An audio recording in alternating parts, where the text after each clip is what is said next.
Esa, por ejemplo, es una pregunta de comprende, ¿no? Comprende. No les estoy diciendo qué es el enfoque, que no les estoy diciendo tal escribo, corresponde a qué enfoque epidemiológico. No. Y miren lo que les estoy diciendo. Estamos hablando de los factores de riesgo relacionados a la presencia de obesidad. ¿Qué enfoque es ese? Pues ahí ustedes tienen que recordar, ¿cuántos enfoques hay? 3. ¿Qué enfoque sería este? Biomédico, ¿no? Biomédico. Entonces, en el contexto del enfoque biomédico vamos a tratar lo que se denomina el enfoque de riesgo, o mejor dicho, se sustenta el enfoque de riesgo en los conceptos del enfoque biomédico. Y les he traído este tema de los factores de riesgo a la obesidad. ¿Por qué? Por esto de acá que están viendo. Dice, a nivel nacional el 25% de personas de 15 más años en edad sufre de obesidad. Miren, el 25, la cuarta parte de las personas en el país de 15 o más años sufre de obesidad. Complicado, ¿no? Complicado. Entonces a ustedes les va a tocar enfrentar, y es para eso sirve la epidemiología, ¿no? A ustedes les va a tocar enfrentar todas las enfermedades crónicas asociadas con este problema de la obesidad. Entonces tenemos que enfrentar el tema de la obesidad. El paradigma ahora, y siempre ha sido así, de que el gordito es el saludable, y no es así, ¿no? Al flaco está enfermo, está anémico, no le das de comer. Entonces, ese era el estándar. Ahora hemos ido al otro lado, ya al extremo, ¿no? Donde el 25% de la población es obesa. Y en Estados Unidos ya es una epidemia, y acá también llegará a ser una epidemia si es que no se corrigen los factores de riesgo para tener obesidad.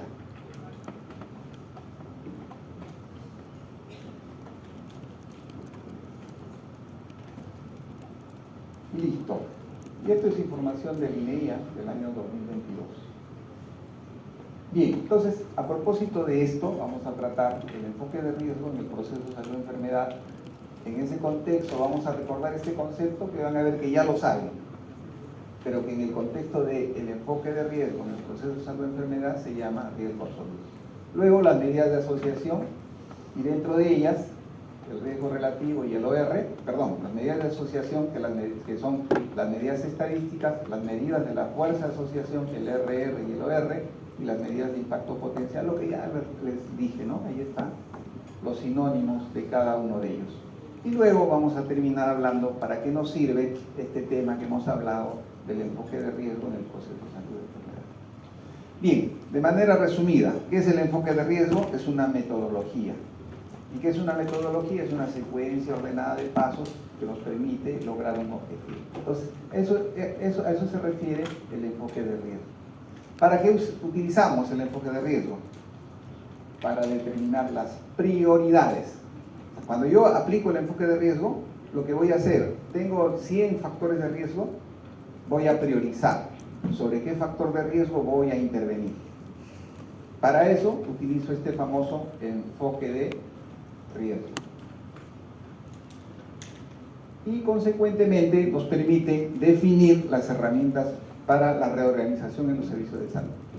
Cuando ustedes estén ya médicos y trabajando, si alguien les dice esto, a veces nos llama preocupación, ¿no? Porque cuando hablamos de reorganización decimos van a sacar a la gente, van a eliminar puestos de trabajo. En el contexto del enfoque de riesgo no está dirigida esta palabra a eliminar puestos o a sacar a los trabajadores. Está orientada a poner a los trabajadores en los lugares donde más se les necesita. ¿Y a qué? Utilizando ¿qué? Este famoso enfoque de riesgo, ¿no? Esa es la idea. Por lo tanto, tiene estas características el enfoque de riesgo. Es equitativo. ¿Por qué se dice, o por qué creen ustedes que se dice que el enfoque de riesgo es equitativo? Porque le da a los que más necesitan. Porque se da a los que más necesitan. Ya, que tiene que priorizar las necesidades que hay. ¿Listo? ¿Qué más? ¿Qué más?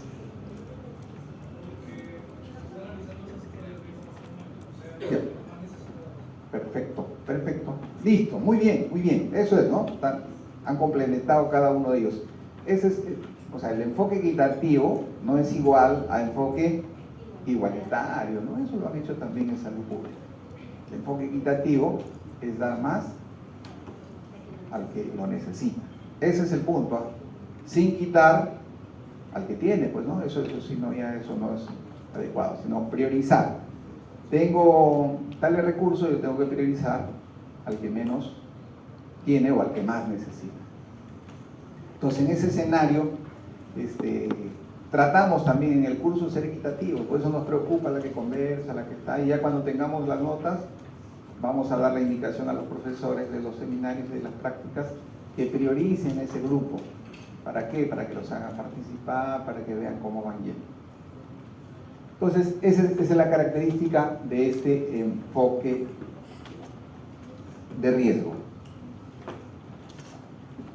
Luego viene el concepto de riesgo, y ya hemos hablado bastante de riesgo, ¿no?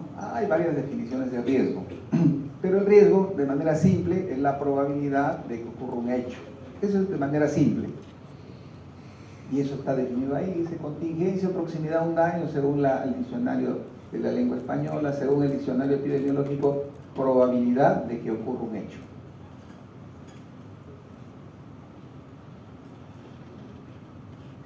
Por lo tanto, miren lo que dice ahí, ¿eh? Dice, el enfoque de riesgo se sustenta en esa medición del riesgo.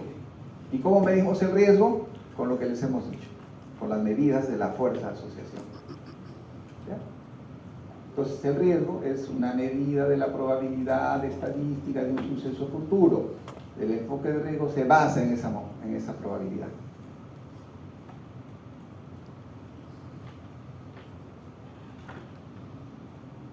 Esta transparencia siempre nos sale, bueno, vamos a pasar. Ahí lo que era una curva para que ustedes vean de que el riesgo es diferente, no es el riesgo para todos igual, ¿no? El riesgo es diferente y por eso, como el riesgo para cada una de las personas es diferente, el enfoque de riesgo es la metodología que nos va a permitir intervenir sobre esos riesgos de manera equitativa. Luego, el otro concepto, miren, hemos hablado de enfoque de riesgo y ahora vamos a hablar del factor de riesgo. ¿Y qué es el factor de riesgo? Es aquella condición que aumenta la probabilidad, exacto, que aumenta el riesgo, de manera simple, ¿no? O que aumenta la probabilidad de que ocurra un evento. Entonces, factor de riesgo, dice radiación ultravioleta. Entonces, la radiación ultravioleta, por encima de los valores normales, aumenta pues la probabilidad de que ocurra cáncer de piel. O el humo del tabaco aumenta, el humo del tabaco es un factor de riesgo, aumenta la probabilidad de que se produzca cáncer de pulmón. O si volvemos a lo de obesidad, el aspecto o el antecedente familiar o el factor genético es un factor de riesgo, es decir, es una condición que aumenta la probabilidad de que se presente obesidad. Y ya bajo ese escenario van viendo ustedes de que un factor de riesgo en una circunstancia puede ser el efecto o puede ser la causa.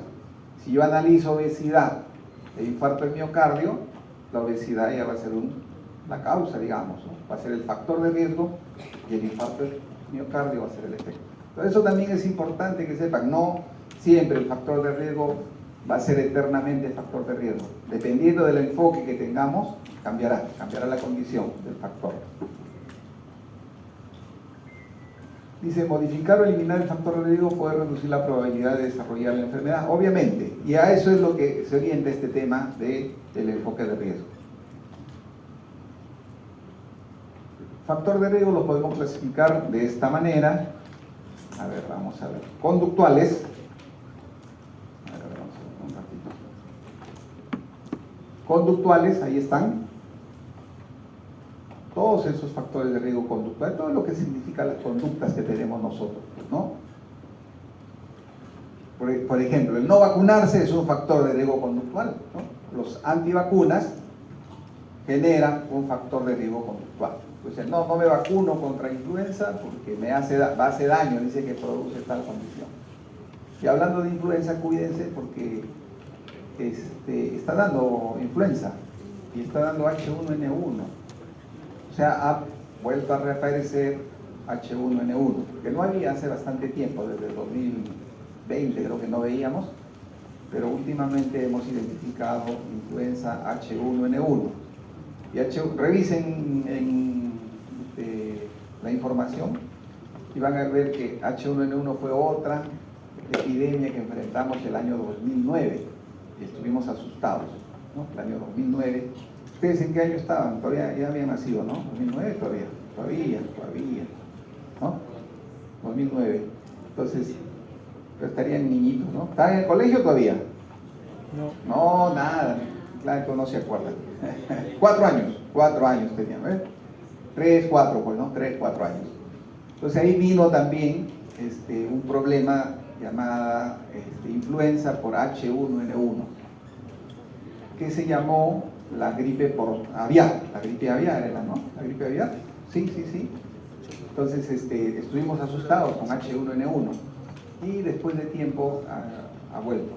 Hay que vacunarse porque hay vacuna. La ventaja es que hay vacuna. Entonces más o menos en el mes de mayo ya debe estar la vacuna en el país. Entonces hay que vacunarse. Ustedes que van a ir a los hospitales. Factor de riesgo conductual. ¿Ya? Ahí está, de nuevo, fisiológico, sobrepeso, obesidad, hipertensión, hipercolesterolemia, hiperglicemia. Factores de riesgo demográficos.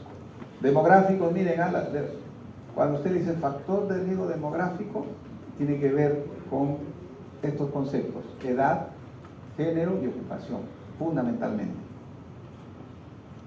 Después hay médico-ambientales, como acceso a agua e instalaciones sanitarias, factores de riesgo laboral, ¿no? Por ejemplo, un factor de riesgo laboral es el ruido.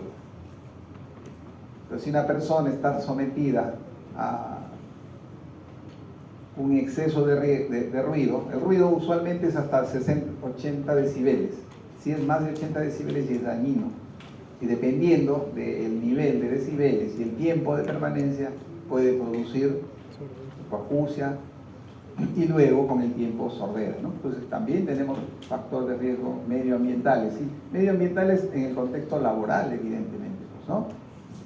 Polución de aire, entorno social, y genéticos, fibrosis quística, distrofia muscular, que tienen que ver con factores de riesgo genéticos, ¿no? Ya hay una carga genética en este aspecto y se presentan estas enfermedades. Luego tenemos los factores de riesgo, los podemos clasificar por sus características modificables y no modificables, ¿no? Esto es modificable, hemos visto una serie de factores, podemos intervenir y podemos modificar, pero hay factores de riesgo que no son modificables. Ejemplo, la carga genética que una persona tiene como consecuencia de que papá y mamá son diabéticos. Si papá y mamá son diabéticos, hay el 50% de probabilidades o que el 50% de la prole desarrolle diabetes. Factor genético, eso ya no lo podemos modificar. Pero si a eso le añadimos obesidad, que es uno modificable, ya el riesgo es altísimo, se incrementa. Luego tenemos, por las personas que afectan, tenemos factores de riesgo individual, factores de riesgo familiar y factores de riesgo poblacional. También así los podemos clasificar, de acuerdo a las personas que son afectadas. Luego, según la relación con el individuo, factores de riesgo intrínseco y factores de riesgo extrínseco. ¿A qué nos referimos? Factor de riesgo intrínseco, por ejemplo, que el recién nacido sea prematuro, que el recién nacido tenga bajo peso, ese es un factor de riesgo intrínseco. En cambio, un factor de riesgo extrínseco puede ser, como ven acá ustedes, que se le ponga una sonda nasogástrica, por ejemplo, que se le ponga un catéter venoso central, o que se le ponga un ventilador mecánico, o que se le ponga un catéter urinario, ese es un factor de riesgo extrínseco. Entonces podemos clasificar también los factores de riesgo de esta manera. Y seguramente si ustedes revisan la información, los clasifican de otras maneras también.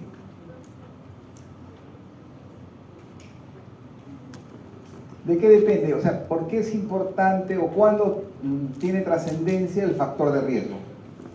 Cuando cumple estas condiciones. Primero, del grado de asociación. Miren lo que dice ahí, ¿no? Del grado de asociación, eso es sinónimo de ¿qué? De la fuerza de asociación. ¿ya? Del grado de asociación, de la fuerza de asociación. Entonces no se confundan, a veces se les ponemos en el examen. Determine usted el grado de asociación y dicen, pero el profesor ha hablado de fuerza. ¿Cómo voy a calcular el grado de asociación? Pues el grado de asociación, sinónimo fuerza de asociación. ¿Y qué medidas se utilizan para medir la fuerza de asociación? Le dije OR y R. Perfecto, muy bien. ¿De qué depende también? No solo de que haya fuerza de asociación. Vamos a decir, estamos relacionando el consumo de hormonas en las mujeres, de anticonceptivos hormonales y la presencia de cáncer de mama. Y encontramos de que esta fuerza de asociación es de 5. Eso no es suficiente para que desde la perspectiva del enfoque de riesgo intervengamos. La siguiente pregunta que debemos de contestar es esta de acá. ¿Qué tan frecuente es el factor? Y la frecuencia del factor medimos, mira, yo les voy a ir haciendo algunas preguntas para que vayan recordando. Medimos utilizando la probabilidad preprueba. ¿A qué nos referimos con la probabilidad preprueba? Prevalencia. Prevalencia, muy bien. Prevalencia, los que no saben, acuérdense. Entonces, ¿qué otro elemento debemos de tener en cuenta para decir de que el factor de riesgo es importante? La frecuencia del factor, es decir, la prevalencia. Una prevalencia alta apoyará a decir de que este factor es importante, porque si es frecuente, 25% de prevalencia de obesidad. Prevalencia es alta, ¿no? Si decimos, vamos a decir, estamos viendo la asociación entre obesidad e infarto de miocardio. Hemos detectado que la obesidad, aquellos que son obesos, tienen 5 veces el riesgo de sufrir de infarto de miocardio. Hay una asociación fuerte, hay una fuerte asociación. Además, 25% son obesos. Miren, es frecuente. Y la siguiente pregunta que tenemos que hacernos, ¿es posible que intervengamos sobre ese factor? Si es sí, entonces se realiza la intervención.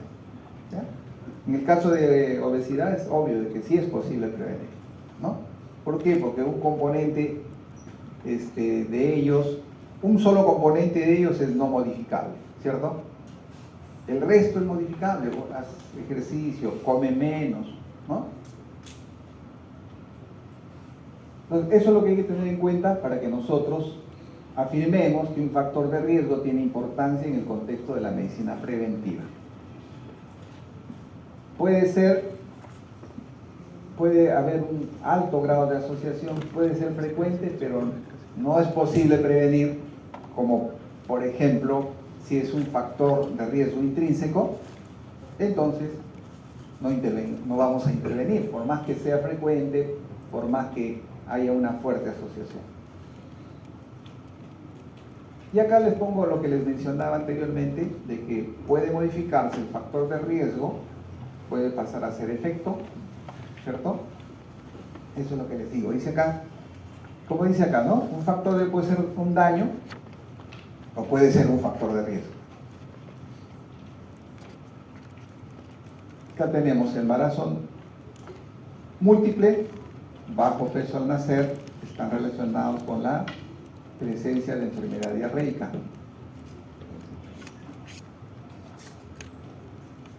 Desnutrición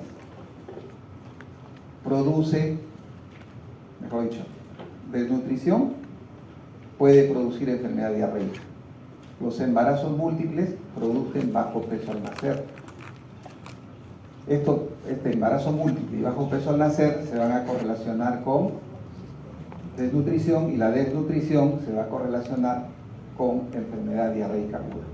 ¿De qué va a depender de que ocurra esta condición? Si el daño puede ser un factor de riesgo, de la hipótesis que planteemos.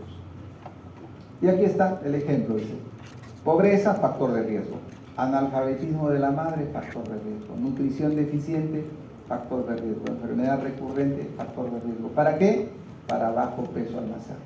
Entonces, en el análisis que yo les decía, lo que tenemos que ver primero, ¿qué? Para ver sobre cuál intervenimos. Primero, el grado de asociación. Segundo, la frecuencia, la probabilidad prueba o prevalencia. Y tercero, ¿se puede evitar o no? si podemos intervenir. Entonces, no es que, sí, ya vamos a intervenir sobre el factor X. Tenemos que hacer ese tipo de análisis. Acá está, miren, acá habíamos dicho de que el bajo peso era el efecto, ¿cierto? Pero el efecto también, si yo quiero enfocar con respecto a la gastroenteritis, el bajo peso al nacer se convierte en un factor de riesgo. Los demás persisten, ¿no? Agua contaminada se añade, que está relacionada con la presencia de gastroenteritis. Y si queremos ver los factores de riesgo para muerte, tenemos ya el bajo peso, que era un factor, era un efecto, la gastroenteritis, que era un efecto, son factores de riesgo. Además, se añade pobreza, analfabetismo de la madre, terapia de rehidratación oral tardía, que va a condicionar la muerte. Entonces, esto no les voy a tomar en el examen, pues no les voy a decir que no. Lo que quiero es que sepan, sí entiendan, de que en circunstancias el factor de riesgo puede, o mejor dicho, el efecto puede ser un factor de riesgo. ¿De qué va a depender? Del enfoque que le demos nosotros. Yo quiero ver la asociación A con B, no, yo quiero ver la asociación B con C. Dependiendo de ese enfoque, van a variar estas condiciones. No siempre un efecto va a ser siempre efecto, puede ser un factor de riesgo. Finalmente, ese es el mensaje que les quiero dejar con estos ejemplos que les estoy mostrando. ¿Cuáles son los objetivos del conocimiento de los factores de riesgo? Primero, la predicción. Dice, la presencia de un factor de riesgo significa un riesgo aumentado de presentar un futuro. O sea, ¿cuál es la probabilidad de que una persona que fuma, que una persona que no hace actividad desarrolle la enfermedad? Predicción. Luego, nos ayuda en el contexto de la causalidad. No es que solo identificar el factor de riesgo nos va a decir que es la causalidad. Va a ser un elemento que nos va a permitir determinar asociación causal. Luego, también nos permite el diagnóstico. La presencia de un factor de riesgo aumenta la probabilidad de que se presente una enfermedad. No, señor, un señor viene a la consulta, está con tos, tengo 6 meses de tos, no mejoro. Señor, ¿usted fuma? Sí, yo fumo 4 cajetillas de cigarrillo, 2 cajetillas de cigarrillo al día. Entonces va a orientar también mi diagnóstico. No, ya no voy a decir, este señor debe tener una bronquitis. Yo lo que voy a pensar, la probabilidad es de que tenga un cáncer de pulmón, ¿no? Y la otra es la prevención, ¿no? Ya vimos anteriormente, dice, ¿cuáles son los criterios para elegir un factor para la prevención? Tenemos en cuenta esos elementos y luego, en razón al factor identificado, aplicamos las medidas de prevención que corresponden. Entonces, los objetivos son predicción, para ver qué va a pasar con una persona que tiene el factor de riesgo, para determinar la causalidad, para plantear un diagnóstico, una posibilidad diagnóstica por la probabilidad de que esta persona tenga una enfermedad, y luego para aplicar medidas de prevención, priorizando el factor de riesgo correspondiente. Y ahí aterrizamos con lo que son las mediciones del riesgo. Y la medición de asociación es un indicador del efecto. ¿Y de qué va a depender la asociación? Del indicador de la medición. Esto no se olviden que dice acá, todos los estudios, evidentemente todos los estudios con variables dicotómicas va a terminar en una famosa tablita de 2×2. Si yo tengo variables cuantitativas, las puedo convertir en cualitativas dicotómicas y voy a hacer una tabla de 2×2. Yo tomo la presión, ¿no? La presión arterial, y a partir de esa variable cuantitativa puedo convertirla en una variable cualitativa. ¿Tiene y no tiene hipertensión? Y asociar a eso el factor de obeso o no obeso. Y con eso voy a construir esta famosa tablita de 2×2. ¿Qué es esta? Esta es la famosa tabla de 2×2. Ahí también les recomiendo, cuando ustedes hacen sus cálculos, siempre, miren lo que les digo, siempre va el efecto acá, donde está señalado el efecto. No inviertan. Cuando invierten les va a salir cualquier cosa como resultado. Entonces, el efecto de acá, es decir, el daño, ¿no? El daño, la enfermedad, como quieran llamarlo ustedes. Y acá el factor de riesgo. Y ahí, ojo, no se confundan. ¿Saben qué ocurre a veces? Se confunden y van a esta práctica y comienzan a hablar de sensibilidad, especificidad. O comienzan a decir, ¿qué es esto? Le pregunta el profesor. Ah, esos son los verdaderos positivos. Ya en el escenario del enfoque de riesgo, ¿qué sería A? ¿Cómo se llamaría esto? ¿Qué sería A? A ver, ¿cómo lo traducirían ustedes? Que es más riesgo. No, A, ¿qué significa A? Tiene el factor de riesgo y también... Es una intersección, ¿cierto? ¿Entre quiénes? Entre los enfermos y los que tienen el factor. Entonces, A sería aquellos individuos que tienen la enfermedad y a la vez tienen el factor de riesgo. Que cuando hablamos de pruebas diagnósticas se llamaba verdadero positivo. Pero no se confundan, ¿ah? Porque a veces ocurre esa confusión. Igual podemos decir B, ¿qué cosa sería B? Que tiene la enfermedad, pero... Perfecto, es una persona sin la enfermedad, pero que tiene el factor de riesgo, ¿cierto? ¿Y qué sería A más B? A ver, ¿qué sería A más B? Todos los que tienen factor de riesgo. Así es, entonces serían los expuestos, ¿no? De manera sencilla, son los expuestos ¿a qué? Al factor de riesgo. ¿Qué sería C? Tiene la enfermedad, pero no tiene el factor de riesgo. Tienen la enfermedad, pero no tienen el factor de riesgo. ¿Y qué cosa sería D? No tiene el factor de riesgo, no tiene la Tampoco tiene. ¿Y qué sería C más D, perdón? Que no tiene Los no expuestos. ¿Qué sería A más C? Todos los enfermos. Todos los enfermos. ¿Qué sería B más D? Todos los sanos. Todos los no enfermos. ¿Qué sería N? El número La total. población, pues, ¿no? Miren, si eso han aprendido, y es facilísimo. Pues yo les digo, vamos a calcular la incidencia en expuestos. Y yo les digo, la incidencia en expuestos son los enfermos expuestos entre el total de los expuestos. ¿Qué sería entonces? Ya. ¿Cuál es la incidencia en no expuestos? Son los enfermos no expuestos entre el total de los no expuestos. Les digo, vamos a calcular la prevalencia de la enfermedad. ¿Cómo calcularíamos la prevalencia de la enfermedad? Prevalencia. A más C entre N. A más C entre N. Esa es la prevalencia. ¿Ya? Entonces miren, ya hemos sacado conceptos. Incidencia en expuestos, incidencia en no expuestos y prevalencia. No, repito, incidencia en expuestos son los enfermos expuestos, que sería ¿qué letra? A, entre el total de los expuestos, que sería ¿qué letra? A más B, ¿cierto? A más B, A más B. La incidencia en no expuestos, ¿qué serían? C. Los enfermos no expuestos entre el total de los no expuestos. ¿Está bien? Listo. Y cuando ustedes dividan esas incidencias van a tener la medida de la fuerza de asociación llamada riesgo relativo. Pues si aprenden esto, ya lo que vamos a hablar, como dicen ustedes, el resto es silencio. Listo. Para repetirles nuevamente esto, las medidas de medir la relación entre un factor de riesgo y los daños a la salud se hace a través del riesgo absoluto, se hace a través de las medidas de asociación, a través de las medidas de la fuerza de asociación, riesgo relativo IOR, y las medidas de impacto potencial, riesgo atribuible, fracción atribuible, riesgo atribuible poblacional y fracción atribuible poblacional. ¿Ya? Vamos a tratar cada una de ellas.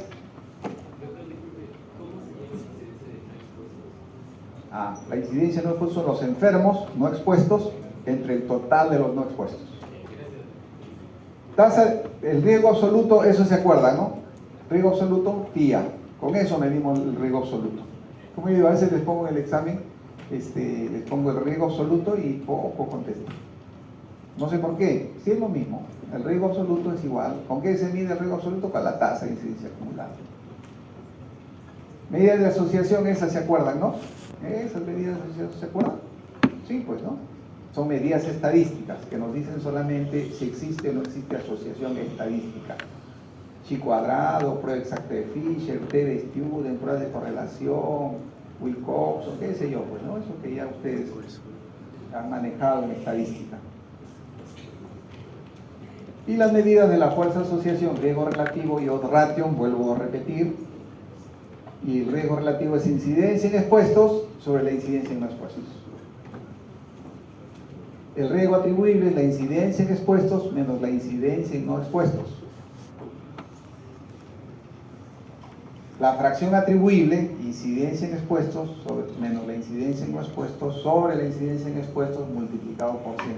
Mira, soy tan buena gente que les doy hasta el resumen. ¿Por qué? Porque queremos que aprendan. Pero algunos ni leen esto, ¿no? Algunos, que son, yo espero sean pocos. El riesgo atribuible, incidencia total menos la incidencia en no expuestos. La fracción atribuible poblacional, la incidencia total menos la incidencia en no expuestos sobre la incidencia total por 100. Es que la clave no es que solamente nos acordemos de la fórmula, sino racionalmente sepamos de dónde salen esos valores. Si ustedes entienden eso, ya después es sencillísimo, pues. Porque el cálculo, yo le digo, el cálculo se los hace hasta el chat. El problema es que interpreten qué significa, cómo se obtiene, qué se hizo. Si no, nos robotizamos. Y el otro ratio es la razón del producto cruzado, A por B sobre B por C. ¿Qué cosa era? Enfermas expuestas multiplicado por D. ¿Qué cosa era D? No enfermos, no expuestos. Dividido entre B. ¿Qué cosa era B? Expuestos, pero no enfermos. Pues no enfermos por expuestos multiplicado por C, que eran enfermos con no razón. Listo. Riesgo absoluto expresa la probabilidad, ya cuando ustedes escuchan probabilidad, riesgo, ¿no? El riesgo representa una medida de la probabilidad. Esto está igualito como si ustedes revisan lo que yo les he definido, que es incidencia acumulada, dice esto, así está. Representa una medida de la probabilidad de pasar del estado de salud al estado de enfermedad, dice lo mismo. Entonces, si dice lo mismo, el riesgo absoluto se puede calcular a través de la tasa de incidencia acumulada o a través de la densidad de incidencia. Listo. Y ahora hablamos de las medidas de la fuerza. Esto es un recuerdo, ya ustedes han hecho, el famoso chi cuadrado. ¿Y por qué les traigo a colación chi cuadrado? Porque le dije la mayoría o cuando hablamos de los factores de riesgo, nuestras tablitas, y ustedes seguramente van a presentar algún artículo donde van a ver el OR o el RR y van a ver que todas esas terminan en una famosa tabla de 2×2. Y lo primero que calculamos en una medida, en una tabla de 2×2 como medida de asociación es el famoso chi cuadrado. Si la muestra es pequeña o uno de los casilleros es menor de 5, ya no usamos chi cuadrado, lo que vamos a usar es la famosa prueba exacta de Fisher, ¿cierto? Pero nosotros no nos vamos a complicar, vamos a hablar siempre del famoso chi cuadrado. Y ahí miren, yo lo que les voy a enseñar, no les voy a decir, mira, la fórmula es esa, acuérdense, el chi cuadrado es igual a n, ya no, eso ya lo han hecho, ya yo de verdad tampoco ni me acuerdo ni me quiero acordar, de verdad. Perfecto, está muy bien, estamos de acuerdo, pero ¿saben qué? No deben olvidarse, está muy bien la interpretación. Eso nunca deben olvidarse.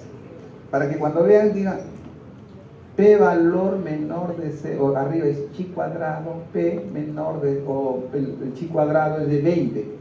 ¿Qué es 20? Y al costado dice P menor de 0.001. Eso sí no deben olvidarse. Eso quiero que aprendan.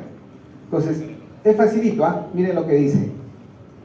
Cuando yo quiero interpretar el chi cuadrado, tengo que comparar con algo, ¿cierto? Entonces, ¿y qué voy a comparar? Hay una tabla, eso sí saben, ¿se acuerdan? Eso sí no se han olvidado, ¿no?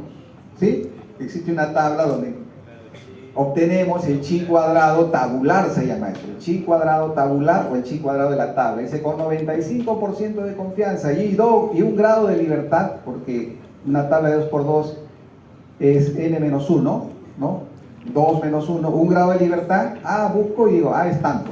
Y el chi cuadrado en la tabla con un grado de libertad es siempre 3.84. Mágico, eso acuérdense, es 3.84, ya. Busque la tabla, no, yo ya me lo sé, de 3.84, chi cuadrado con 95% de confianza y un grado de libertad, en la tabla es 3.84. Entonces, ¿qué voy a hacer yo cuando tengo mi trabajo de investigación, mi tabla de 2×2? voy a calcular, ¿cierto? El chi cuadrado. Eso se llama chi cuadrado calculado.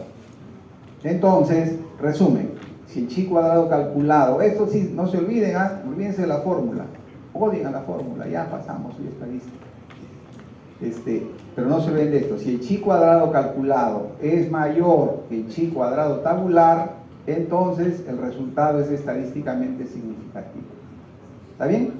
En cambio, si el chi cuadrado calculado es menor que el chi cuadrado tabular, no es estadísticamente significativo.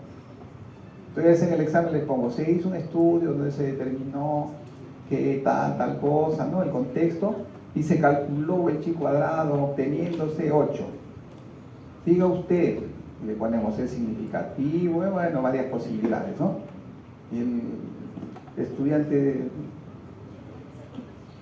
no se ubica, y es una pregunta sencilla. ¿Por qué? Porque yo lo que les estoy diciendo, pero profesor, usted en el examen no puso que el chi tabular era 3.84, ya no le voy a poner, pero no, que el chi cuadrado es el calculado es mayor que, entonces es, no, ya, eso es para que piensen. Entonces no se olviden, chi cuadrado de la tabla 3.84 siempre. Entonces, si yo calculé que era 8, ¿qué diría? Eso no es estadísticamente significativo en mi resultado. Sí es. Sí. Sí es. Entonces, ¿existe asociación entre A y B? Sí.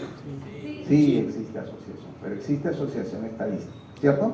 Perfecto. Luego tenemos el famoso riesgo relativo. Miren lo que dice ahí nuevamente, mide la fuerza de asociación. Reitero, las medidas estadísticas no miden la fuerza de asociación, ni el grado de asociación. En cambio, el riesgo relativo mide la fuerza de asociación. Y ahí hay un concepto que hemos revisado, que es una razón. ¿Eso revisamos también o no? Sí. Claro. ¿Una razón qué es? ¿Por qué se caracteriza una razón? Vamos a decir más simplemente.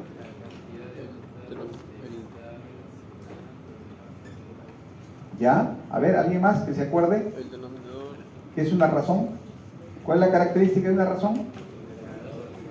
Eso, el numerador y el denominador son iguales, son diferentes, se relacionan, no se relacionan. Se relacionan. Son diferentes, ¿no? Pero se relacionan. Son diferentes.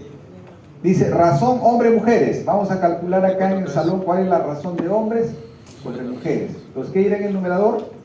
El número de hombres, el número de varones. Y en el denominador, el número de damas, el número de mujeres. ¿Cierto?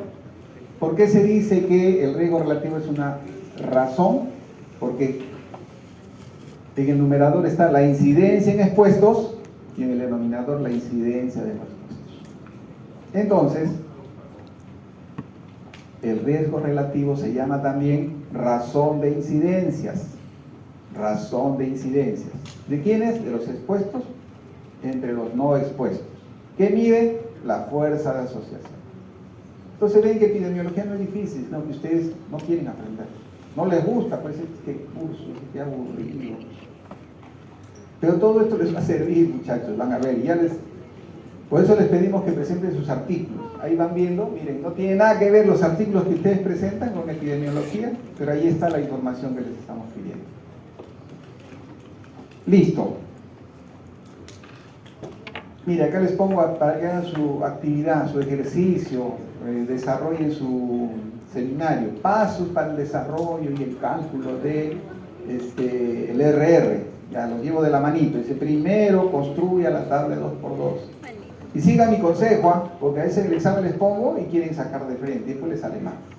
Primero, como dice acá, construya la tabla de 2×2. Porque si hacen así, van a aprender, pues, van a aprender. Luego, calcule, miren lo que les digo también, calcule la incidencia de expuestos y de no expuestos. Y calcúlenlo como una tasa. Yo les he enseñado cómo se calcula la incidencia, ¿no? Ahora vamos a ver cómo la incidencia en expuestos. La fórmula es la misma, X sobre Y por K, un factor de expansión. Una vez que tienen incidencia en expuestos y no expuestos, calculan el riesgo relativo. ¿Dividiendo qué? La incidencia en expuestos sobre los no expuestos. Razón de incidencias. Y luego interpretas el resultado. ¿Eso lo han hecho en su trabajito? O van a hacer, miren, tiene una semana para ser bien hecho. Hasta el sábado que tienen que subir. Hasta pasado mañana. Pasado mañana. Ya han tenido la información ya hace tiempo. Listo. Ahí está. Miren, ya les traigo la tablita de 2×2. ¿Cuál sería la incidencia en expuestos? Primero dice, haga la tabla de 2×2, ya está la tabla de 2×2. Luego, calcule la incidencia de expuestos y de no expuestos, ahí está. Luego, calcule el RR. Y finalmente, interprete. Y miren, y ahí hay un datito que aparece, ¿no? Por eso digo, es importante que vengan a la clase, porque el que lee esto no va a entender, les aseguro. Dicen, no, yo entiendo, el profesor viene.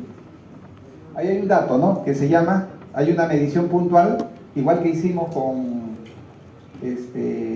sensibilidad, especificidad, valor predictivo positivo, negativo, había un intervalo de confianza, ¿cierto?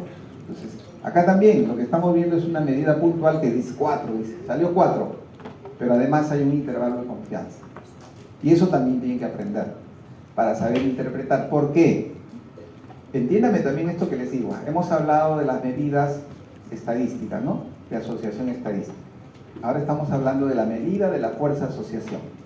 Pero yo tengo que saber también si esa medida de la fuerza de asociación es o no estadísticamente significativa. ¿Y quién me va a decir si es o no estadísticamente significativa? Este valorcito de acá, que es el famoso intervalo de confianza, que es una fórmula también horrorosa que les han enseñado en estadística.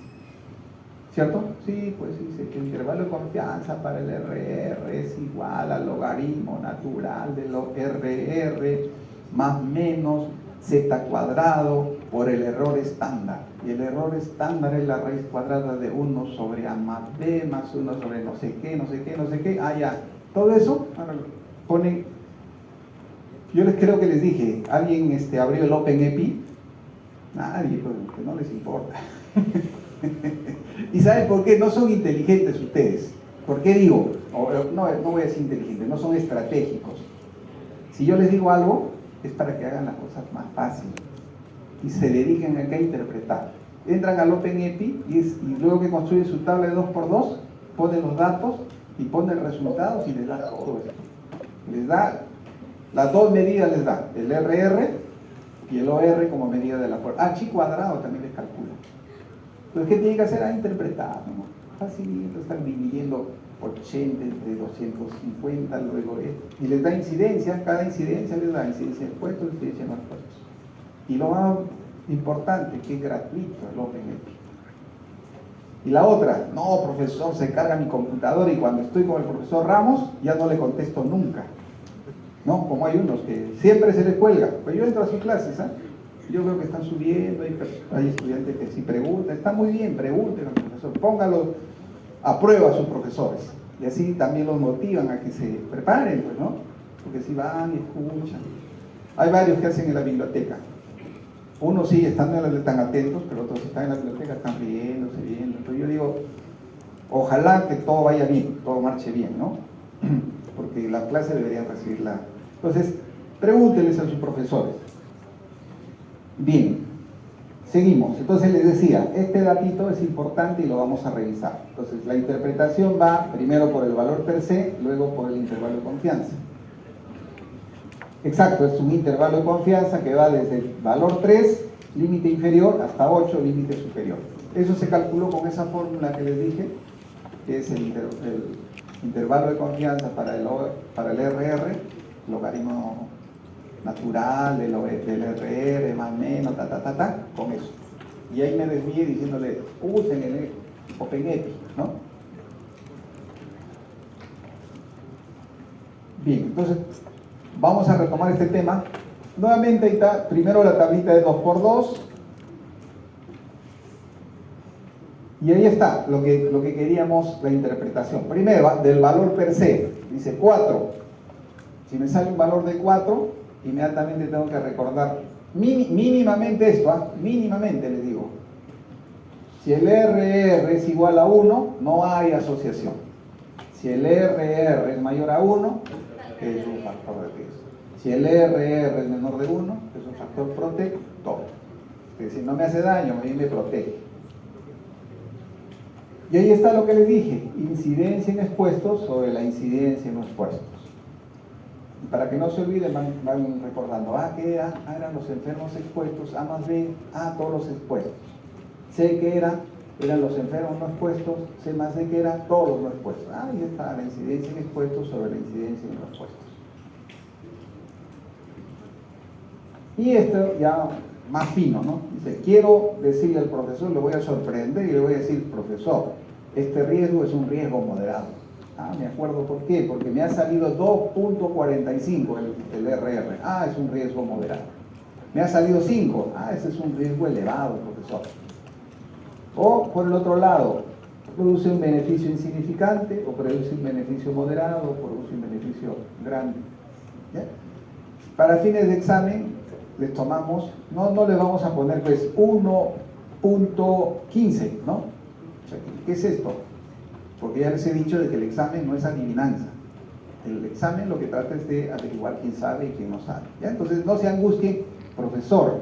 Y si usted pone en el examen 1.15, ¿qué diré? O 1.12, no va a ocurrir esa posibilidad. Y si ocurre, me dicen, cuando estamos corrigiendo ese profesor, usted dijo esto, pues, ¿por qué? Y así con toda la confianza y el respeto, ¿ya? Eso sí, con el respeto mutuo yo les entiendo, ¿ya? No hay problema. Listo, entonces, y acá ya para graficar el otro concepto, miren, primero hemos hablado de este concepto que se llama, ¿qué significa el valor per se, el valor del riesgo relativo? Me salió 5, ¿no? ¿Qué significa? Si me salió 5, digo, así simplemente es un factor de riesgo.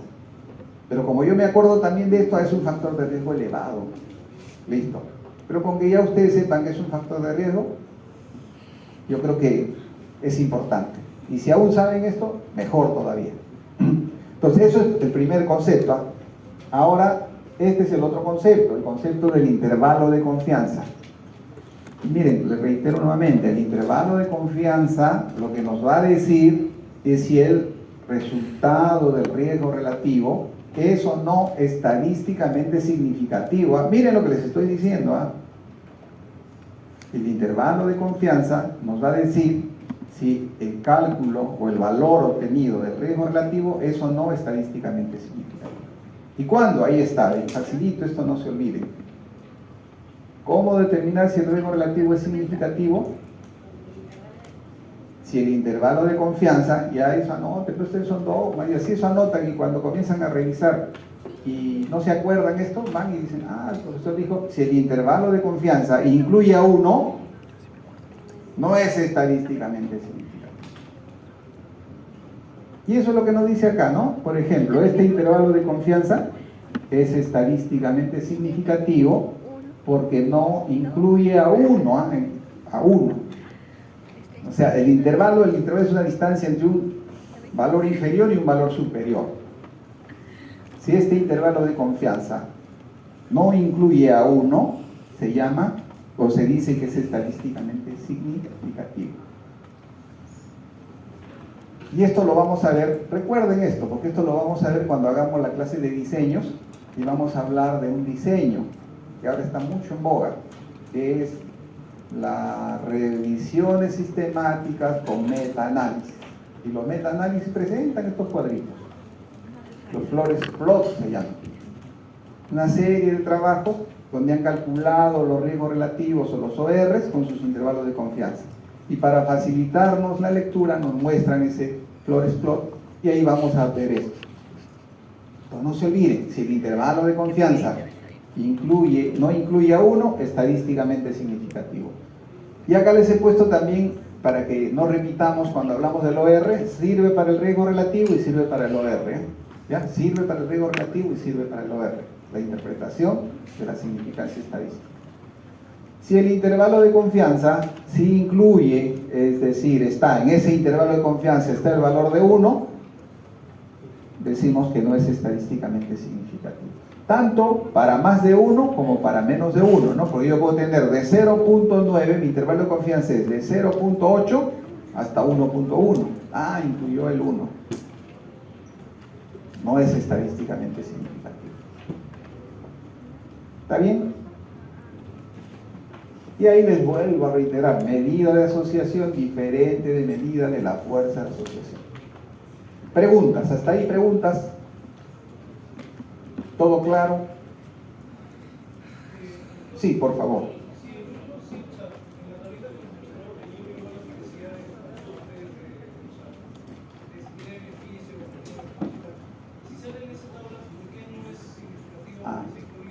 Está bien, perfecto. Pregunta muy pertinente. Entonces, les voy a decir una cosa. Perfecto. Ajá. A ver, les explico de la siguiente manera.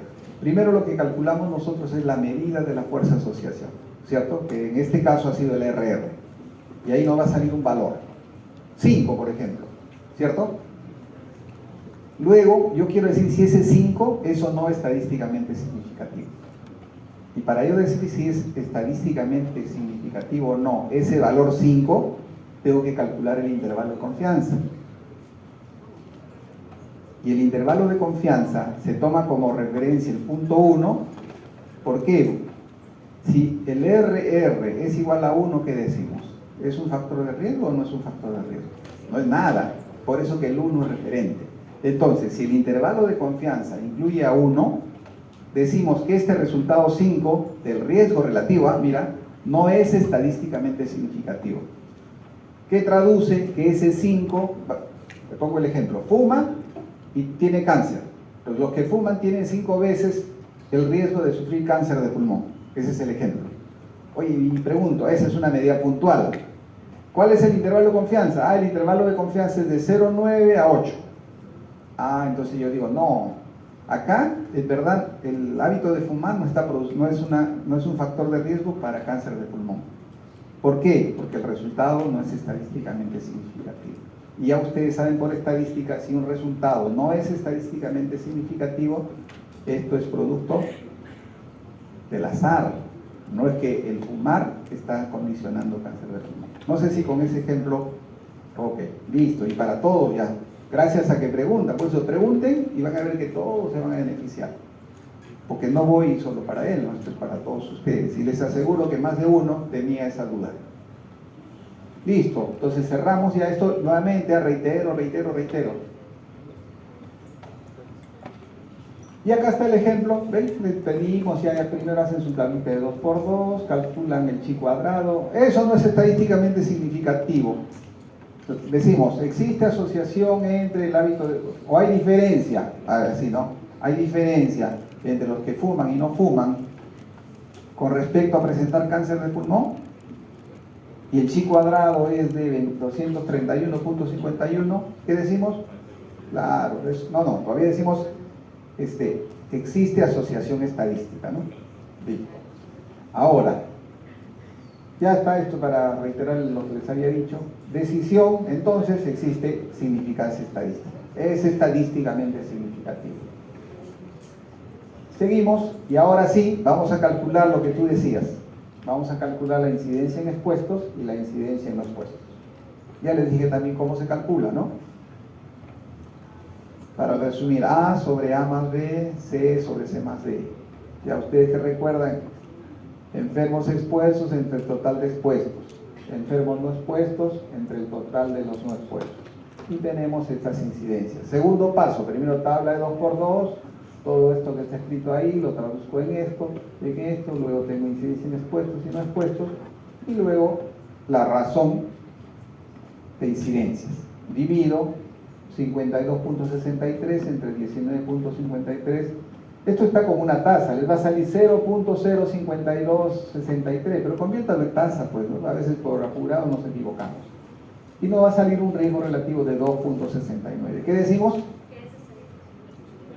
No, antes de eso, ¿qué decimos? ¿Existe o no existe? O mejor dicho, ¿cuál es la fuerza de asociación entre el hábito de fumar y la presencia de cáncer de pulmón? Esto nos dice. Entonces, ¿qué decimos? ¿Cómo interpretamos este valor? Riesgo elevado. Los que fuman Tienen un riesgo. tienen 2.69 veces el riesgo, 2.69 veces el riesgo de sufrir cáncer de pulmón que los que no fuman. Y este resultado es estadísticamente significativo. Así se interpreta.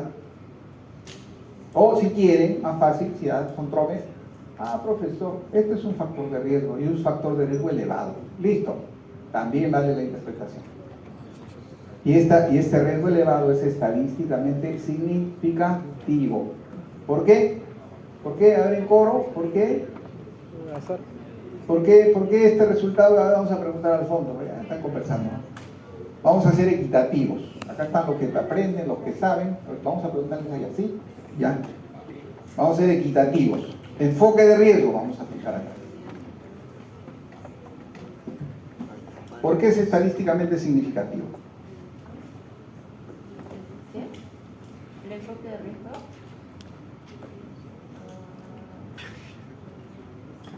Ya ustedes ya van sacando sus conclusiones, ¿ah? Fisiología, creo que me he dicho. No, fisiología, esto es epidemiología, chicos. A ver, tú, ¿qué nos puedes decir?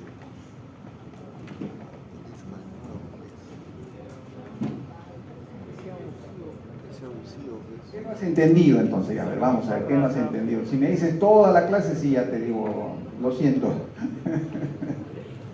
Devuelvan esa rana.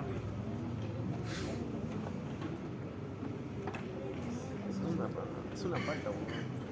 Yo me voy a quedar contento como buen profesor, voy a decir que todo he entendido, me voy feliz. ¿Tú? Sí, dime. ¿Por qué es mayor de 1? El riesgo relativo es mayor de 1. ¿Eso qué significa? Que sea mayor que 1 el riesgo relativo.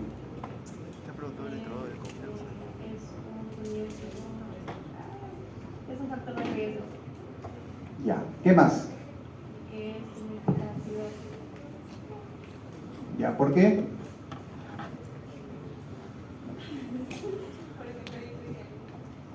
Cosa no incluye al 1. Está repitiendo, sí, está repitiendo, ¿no? Está bien, pero tienes que decir qué cosa no incluye el 1. ¿El 5 no incluye el 1? ¿Cuál?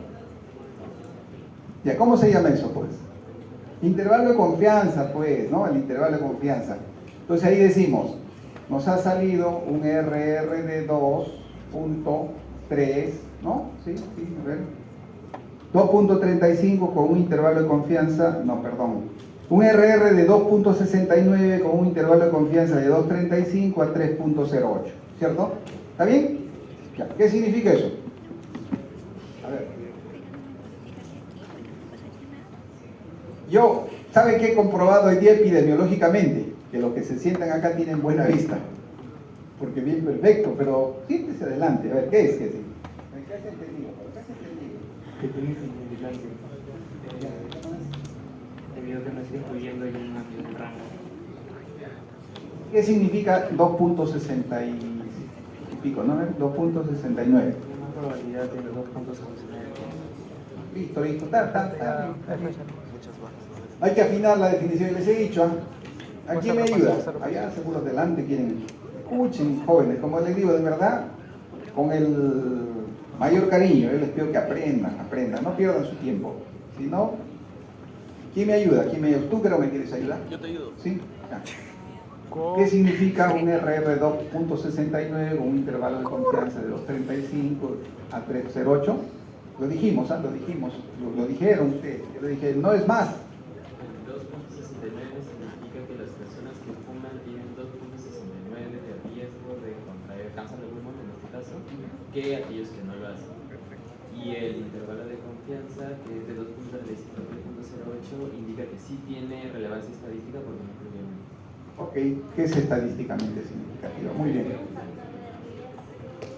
Además va a ser un factor de riesgo alto, elevado, ¿no? Perfecto, listo. Ya eso es lo que tienen que aprender. Sí, por favor.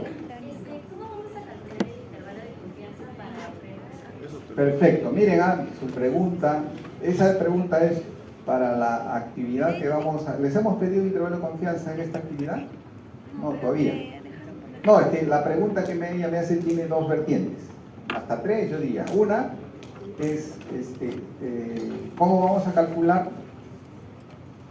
cuando me lo pidan en el ejercicio? La otra es, profesor, ¿usted me va a pedir que yo calcule y cómo le voy a decir si es estadísticamente significativo a la hora del examen? No les voy a preguntar cálculo, ya les he dicho, eso es estadística.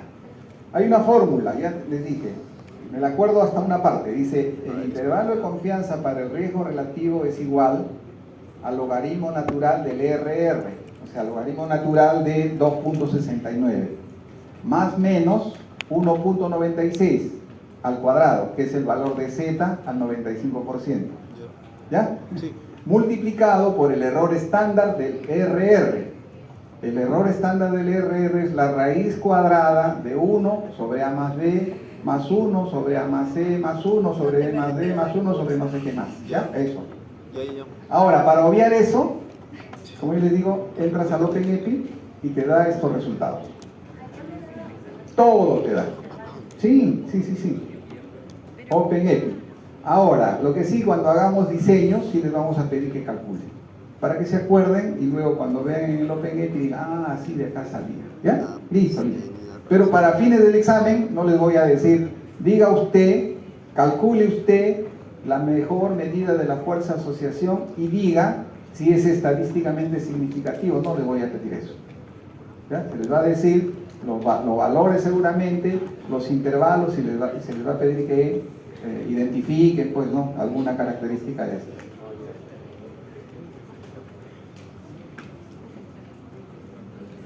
Ahí está, esto es lo que les hemos dicho, pues, ¿no? Gráficamente, medida de la fuerza de asociación, incidencia en expuestos, incidencia en expuestos, riesgo relativo. Y ahí yo lo que les decía, como el punto de referencia es 1, no se dice 2.69 veces más, sino simplemente es 2.69 veces el riesgo de sufrir cáncer de pulmón entre los que fuman y los que no fuman. ¿Ya? Esta es otra medida, también es igual que el OR, esta medida es igual que el OR, pero tiene que ver con el tiempo. ¿Ya? Esta medida llamada hazard ratio. RR son medidas de asociación en un momento temporal fijo, es una mirada fija, mientras que este HR es una mirada dinámica, que tiene en cuenta el tiempo en que tarda en ocurrir el desenlace. ¿Ya? Y miren lo que dice acá, el cociente de riesgo o HR es el riesgo relativo de que ocurra un evento durante toda la duración del estudio. O sea, ¿qué va a pasar al año, a los 2 años, a los 3 años, a los 4 años? Eso nos dice el HR. Es lo mismo que el RR, pero que tiene en cuenta, como dice ahí, el tiempo. O sea, dicho de otra manera, es una medida de la fuerza de asociación que tiene una perspectiva dinámica. Y por eso, ustedes han hecho esto también en estadística, por eso ustedes deben recordar, sino que yo les traigo a colación. Es una medida de qué? Adaptada al análisis de supervivencia. Kaplan-Meier, ¿se acuerdan? La vez pasada creo que les pregunté, Kaplan-Meier, tienen que acordarse, o no han hecho. Hay un libro bonito que se llama Estadística Amigable. ¿Alguien ha leído ese libro? ¿Alguien? No, se ríe. De verdad que es amigable. Si, yo les voy a recomendar, de curiosidad, sean curiosos, entren a Clinical Key Student y ahí está gratis el libro. Dice Estadística Amigable, y de verdad que es amigable. Bien bonito, es un libro bien bonito. No es complejo como los... Por eso Daniel se ha revisado, ¿no? ¿Han revisado o no? ¿Qué libro han leído ustedes en estadística? Nada. Ese pasa, ¿no? Qué rico. Daniel sí es horroroso, ¿eh? Muchachos. Está bien. Entonces la interpretación del HR es similar al RR también, si es mayor de 1, menor de 1, igual que 1, ¿ya? Y como dice acá, el HR es un promedio de las razones de tasa de riesgo instantáneo en cada momento durante la evaluación del estudio y se calcula. Esto también han revisado, modelo de regresión de Cox. Listo. Dice acá, HR no informa de la velocidad de ocurrencia de un evento hasta que este suceda. Ojo, no informa. Por eso dice, un HR de 2 no significa que un grupo desarrolle el suceso 2 veces más rápido, sino que tiene un riesgo doble de que un evento ocurra en un grupo respecto a otro en un tiempo determinado. ¿Ya? Eso dice el HR.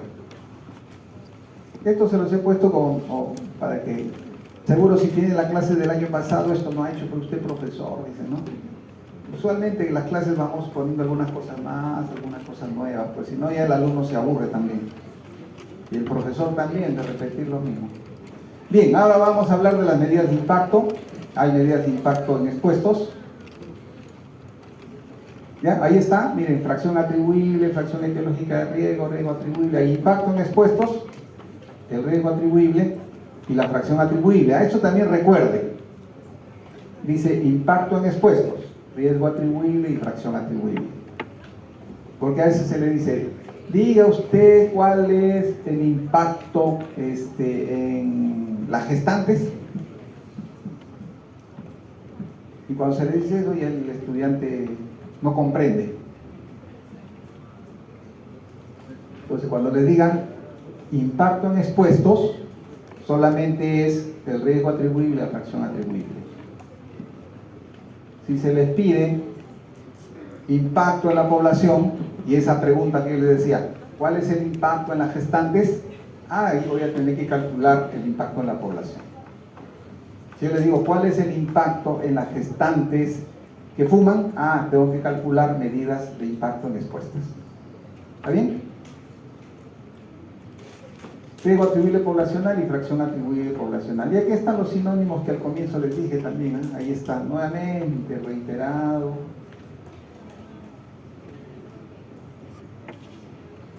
Listo, riesgo atribuible, incidencia en expuestos menos incidencia en no expuestos. Entonces esto sí es fácil, ¿cierto? O sea, les decía, ¿qué es el riesgo atribuible? Es una medida epidemiológica que determina el impacto en los expuestos en términos de la incidencia. Indica, por eso dice acá, ¿qué puede esperar que suceda con el daño a la salud en expuestos si se suprime el factor causal? Dicho de otra manera, ¿qué pasará con la incidencia en los expuestos si estos dejan de ser expuestos? Eso es lo que estamos haciendo. Ellos tenían una incidencia de 52.63 por 1000, que son los expuestos, y los no expuestos 19.53.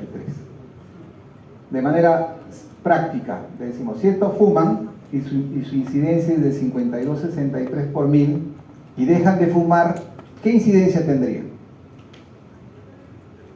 Las de los no expuestos, ¿cierto? ¿Cierto?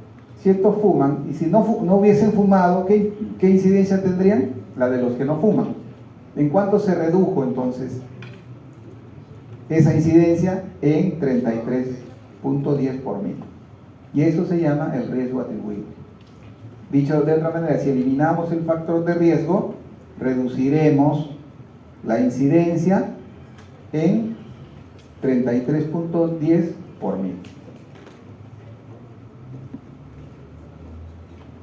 En cambio, la fracción atribuible muestra la proporción. Miren lo que dice, muestra la proporción. Entonces, si a usted se le dice, determine cuál será el impacto proporcional, ¿qué medida epidemiológica calcularían? Esta, pues, ¿no? La fracción atribuible poblacional.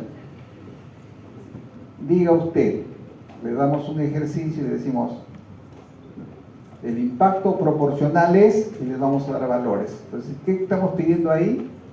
Ya que apliquen, ¿no? A un nivel más alto. Que primero digan, el profesor me está diciendo impacto. ¿Cuáles son las medidas de impacto? Tales, tales. Luego, la otra cosa que tienen que recordar es impacto proporcional. Entonces se llama fracción atribuible. Lo siguiente que tienen que recordar, ¿cómo se calcula la fracción atribuible? Entonces esa pregunta, por ejemplo, es compleja.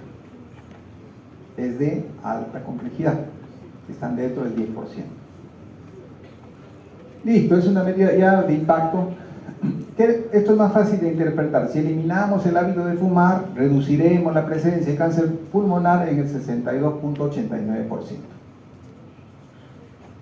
En esa magnitud reduciremos la incidencia. ¿En cuánto? En 62.89. ¿Se entiende mejor? Y eso es lo que se aplica cuando ustedes sean ministros y vayan, ministros de salud, y vayan a pedir recursos al Ministerio de Economía para implementar alguna estrategia. Tienen que llevarle este valor que se llama la fracción atribuible. Para que entienda el ministro de Economía, pues usted le dice, señor, le voy a reducir la incidencia entre 30.2 por 1000. El ministro de Economía dice, ¿qué me importa que reduzca? Yo digo, ¿va a reducir el 70%? ¿Van a dejar de morir 70%? No, sí, hay que darle, ¿no? Entonces le digo, la mortalidad la voy a reducir en 30 puntos. De 1030, para eso te voy a dar plata.